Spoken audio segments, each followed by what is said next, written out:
Évangile de Jésus-Christ selon saint Matthieu. Voici comment fut engendré Jésus-Christ. Marie, sa mère, avait été accordée en mariage à Joseph. Avant qu'ils aient habité ensemble, elle fut enceinte par l'action du Saint-Esprit. Joseph, son époux, qui était un homme juste et ne voulait pas la dénoncer publiquement, décida de la renvoyer en secret.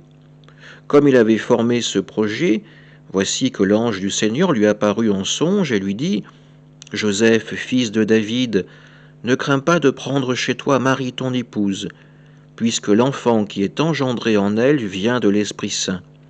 Elle enfantera un fils, et tu lui donneras le nom de Jésus, c'est-à-dire le Seigneur sauve, car c'est lui qui sauvera son peuple de ses péchés. » Tout cela est arrivé pour que soit accomplie la parole du Seigneur prononcée par le prophète : « Voici que la Vierge concevra, et elle enfantera un fils. On lui donnera le nom d'Emmanuel, qui se traduit Dieu avec vous. » Jésus, Emmanuel, Dieu sauve avec nous. Aujourd'hui, nous voyons que le Seigneur demande notre participation, comme il demande son accueil à Joseph en faveur de Marie et de son fils. Oui, le Seigneur est tout-puissant. Pourtant, il ne nous impose pas cette force, cette puissance.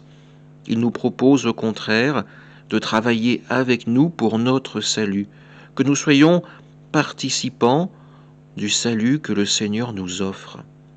Comme Marie, comme Joseph, nous sommes dans l'accueil de la volonté du Seigneur.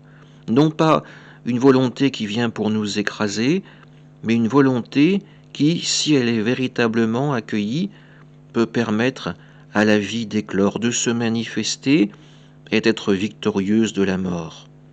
Alors à notre tour, en ce jour de fête, mettons-nous à la suite de Marie et de Joseph pour accueillir véritablement Jésus, Jésus Emmanuel, Dieu qui nous sauve avec nous. Amen.